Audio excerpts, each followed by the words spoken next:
यहाँ मैं आप सभी सब्सक्राइबर से पूछना चाहूंगी कि क्या वजह थी कि इस वकील साहब ने ऐसी स्टेटमेंट दी होगी सुप्रीम कोर्ट के सामने। आप सभी लोग अपने अपने कमेंट्स के द्वारा अपना व्यू पॉइंट जरूर मेरे साथ शेयर कीजिएगा।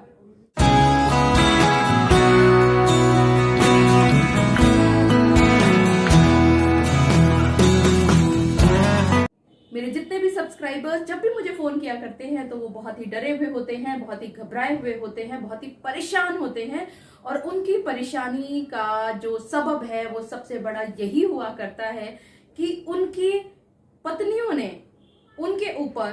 घरेलू हिंसा कानून के तहत जो उनको संरक्षण दिया गया था उस संरक्षण के तहत उन्होंने केस दायर कर दिया है और अब उस केस के अंदर वो उस घर के अंदर रहने का रेजिडेंस ऑर्डर कोर्ट से मांग रही हैं और अगर उनको वो रेजिडेंस ऑर्डर प्राप्त हो जाता है तो वही पत्नियां क्या अब उनको और बुरी तरह से प्रताड़ित नहीं करेंगी। जी हाँ, आप सभी ने बिल्कुल ठीक समझा। आज की इस वीडियो में मैं आप सभी के साथ सुप्रीम कोर्ट के उस लैंडमार्क जजमेंट का हवाला देते हुए बातचीत करूंगी जिसमें ठीक इसी तरह के तथ्यों पर आधारित एक केस स्पेशल लीव पिटीशन के द्वारा सुप्रीम कोर्ट में पहुंचा और उस पत्नी को मुंह की कैसे खानी पड़ी। मैं एडवोकेट मोहिनी मोना आप सभी का पुनः स्वागत करती हूं और आप सभी देख रहे हैं अपना पसंदीदा चैनल मोहिनी मोना एडवोकेट। अगर आपने मेरे इस चैनल को अभी तक सब्सक्राइब ना किया हो या आप मेरे इस चैनल के लिए नए हैं तो इसको जल्दी से जल्दी सब्सक्राइब कर दीजिएगा ताकि आपको इसी तरह के लीगल इंफॉर्मेटिव वीडियोस की नोटिफिकेशन सबसे पहले पहुंच सके। ये केस जो सुप्रीम कोर्ट में पहुंचा इसमें पटिशनर वाइफ हैं और रिस्पोंडेंट नंबर 1 उनके पति देव हैं, रिस्पोंडेंट नंबर 2 इनके फादर इन लॉ यानी कि पटिशनर जो वाइफ है उनके फादर इन लॉ हैं, respondent number 3 mother in law हैं इस पटिशनर यानी वाइफ की और रिस्पोंडेंट नंबर 4 है सिस्टर इन लॉ इस पत्नी की। आखिरकार ये केस था क्या? ये जो पटिशनर है सुप्रीम कोर्ट में इन्होंने रिस्पोंडेंट्स पति और अन्य घर परिवार के सभी सदस्यों के विरुद्ध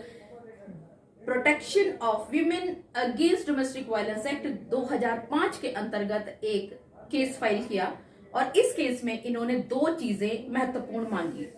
सबसे पहले तो इन्होंने मांगा कि जो ये शेयर्ड हाउस होल्ड है इसके अंदर इन्हें राइट ऑफ रेजिडेंस मिल जाए और दूसरा इन्होंने मांगा कि इस पत्नी को और इनकी जो बेटी है उनको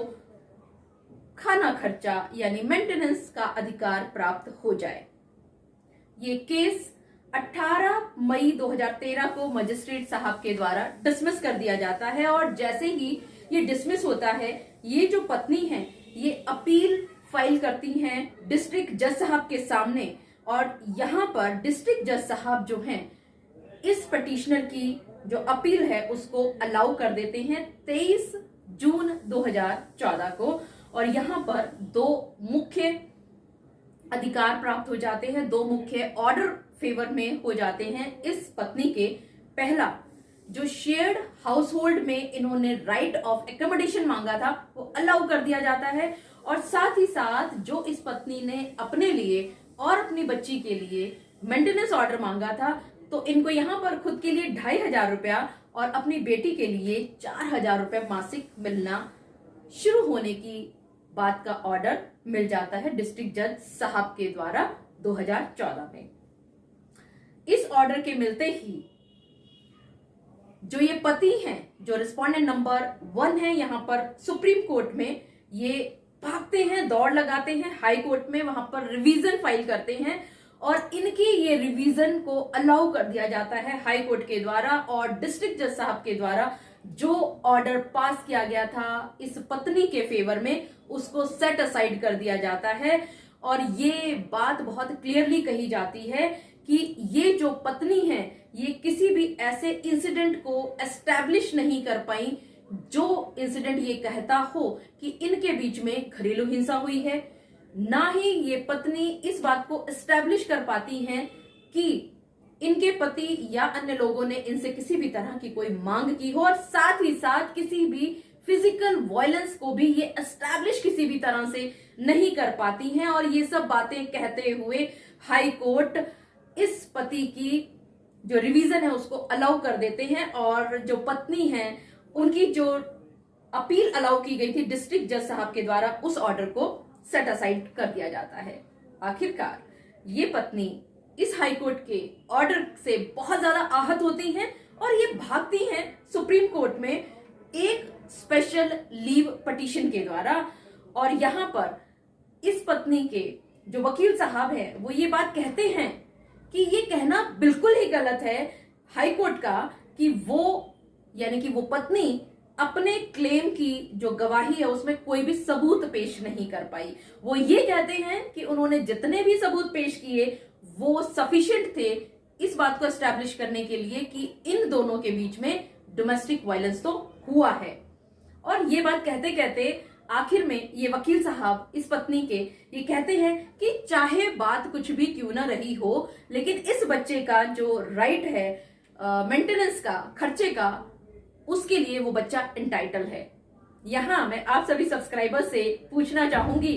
कि क्या वजह थी कि इस वकील साहब ने ऐसी स्टेटमेंट दी होगी सुप्रीम कोर्ट के सामने। आप सभी लोग अपने अपने कमेंट्स के द्वारा अपना व्यू पॉइंट जरूर मेरे साथ शेयर कीजिएगा। ये सब चीजें देखने के बाद आखिरकार सुप्रीम कोर्ट कहते हैं कि वो हाई कोर्ट की इस ओपिनियन के बिल्कुल साथ हैं कि ये बात बिल्कुल सही है कि ये पत्नी निचली कोर्ट में कोई भी ऐसा सबूत पेश नहीं कर पाई जिससे ये बात एस्टैब्लिश होती हो कि कोई भी डोमेस्टिक वायलेंस हुआ है इन दोनों के बीच में, किसी भी तरह से इस पति ने इस पत्नी को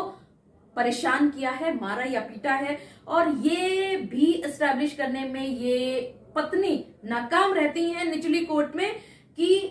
इनके पति ने या इसके परिवार के किसी भी सदस्य ने इनसे किसी भी तरह की कोई भी डिमांड की हो यानी मांग की हो। और ये पत्नी इस बात में भी बिल्कुल नाकाम रहती हैं कि वो ये एस्टैब्लिश नहीं कर पाती हैं कि यहां इस परिवार के बीच में कोई भी डोमेस्टिक वायलेंस, कोई भी फिजिकल वायलेंस हुआ हो, इस तरह का कोई भी सबूत वो नहीं पेश कर पाती हैं। और सुप्रीम कोर्ट ये बहुत क्लियरली कहते हुए कि वो हाई कोर्ट की इस जो व्यू पॉइंट है इसके साथ हामी भरता है। और सुप्रीम कोर्ट की इस लैंडमार्क जजमेंट में आते आते अंत में ये भी कहा जाता है कि ये जो बच्चा है इनका, उसके पास फिर भी राइट है अपने पति से पैसा मांगने का, पैसा डिमांड करने का, और उसको 4,000 रुपया अपने बच्चे को, इस पति को या इस पापा को देना ही होगा। और यहाँ पर ये कहा जाता है इनके वकील साहब के द्वारा कि उनको कोई आपत्ति नहीं है अगर बच्चे को उनको पैसा देना पड़ जाए। और ये सारी बातें कहते कहते आखिरकार सुप्रीम कोर्ट ऑफ इंडिया इस पत्नी की इस एसएलपी को स्ट्रेट अवे डिसमिस कर देते हैं और साथ ही साथ ये कहते हैं कि मई 2013 से इस बच्चे के फेवर में 4,000 रुपया मासिक जरूर देना शुरू कर दिया जाए। मुझे पूरा विश्वास है कि आप सभी को मेरे आज के इस वीडियो के माध्यम से भली भांति ये बात पता चल गई होगी कि आपको अपनी पत्नियों के द्वारा डोमेस्टिक वायलेंस का केस आते ही घबराने की, डरने की, परेशान होने की कोई जरूरत नहीं है।